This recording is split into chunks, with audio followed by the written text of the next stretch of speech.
Let's be honest. English spelling can feel like a total mess, right? It's like this chaotic jumble of rules that seem designed to be broken. But what if I told you that underneath all that chaos, there's actually a code, a hidden system that's based on logic and patterns? So, here's how we're going to crack that code. First, we'll talk about why spelling feels so random. Then, we'll uncover the logic hiding in plain sight, unlock a few really powerful rules, see how word families are basically a reading superpower, and, my favorite part, we'll dig up the amazing stories behind the weirdest words in English. You know, if you've ever just stared at a word and thought, why on earth is it spelled that way? You are definitely not alone. It's a universal feeling, this shared frustration with the quirks of the English language. I mean, think about this for a second. Why do we drop the E from make to get making, but then we have to double the N in run to get running? It feels completely random, doesn't it? You've got two different words, but two totally different rules for adding the exact same ending. Well, it turns out the answer isn't just to memorize thousands and thousands of individual words.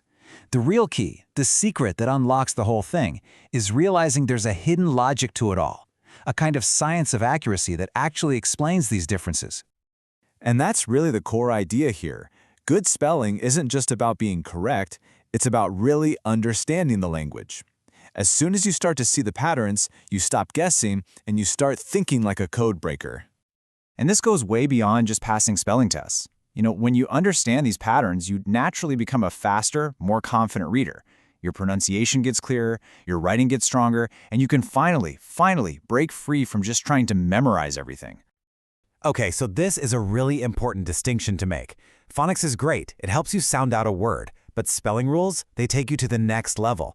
They explain the why. It's like phonics helps you read the blueprint, but spelling rules explain why the architect designed the building that way in the first place.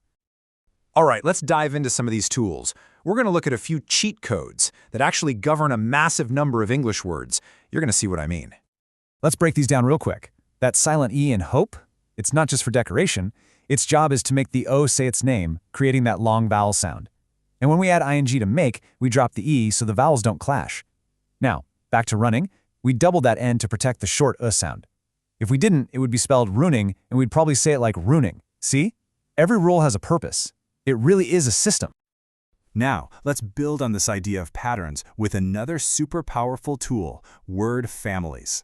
This is where you really start to feel like you have a spelling superpower. So, what even is a word family? It's basically a bunch of words that rhyme and are spelled in a similar way. The magic here is, if you can spell one word in the family, you can pretty much spell all of them. Take the at family, for instance. Once a kid learns cat, they've basically unlocked hat, bat, sat, and mat. It's not 5 separate words they have to memorize. It's just one single pattern to master. You can almost feel the rhythm of it. And the same thing goes for the ache family. Notice that silent E at the end doing its job again? It's keeping that A sound long and consistent across every single one of those words. Learn one, and you've basically learned them all. This even works for more complex-looking sounds. The ite pattern might look a little strange at first, but once your brain recognizes it, a whole bunch of words just click right into place.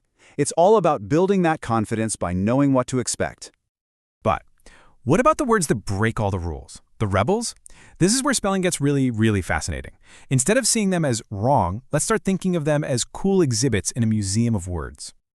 I just love this idea. It totally changes how you look at weird words like said or island. They're not mistakes. They're like little time capsules, preserving the history of our language. So let's check out our first exhibit, the word island. Why is that silent S there? Well, it's because of a centuries-old spelling mistake. Back in the 15th century, some scholars added it in because they thought the word came from Latin. But it didn't. The mistake just stuck. And then you have a word like said. It doesn't follow our normal AI sound rule because it's basically a linguistic fossil. It's just holding on to its ancient Anglo-Saxon pronunciation, giving us this tiny audio snapshot of how English used to be spoken. How cool is that? So, the big takeaway here is that learning to spell doesn't have to be this boring, painful chore. We can make it active, we can make it fun. Forget the endless drills. Let's tap out syllables like a drum, build towers with word families, or even play detective and hunt for errors. And that really leaves us with a final thought to chew on. What if we just shifted our entire goal? Instead of just chasing perfection, what if we approach spelling with curiosity, like it's a code to be cracked? What if it's not about being right, but about understanding the incredible, logical, and story-filled system behind the words we use every single day?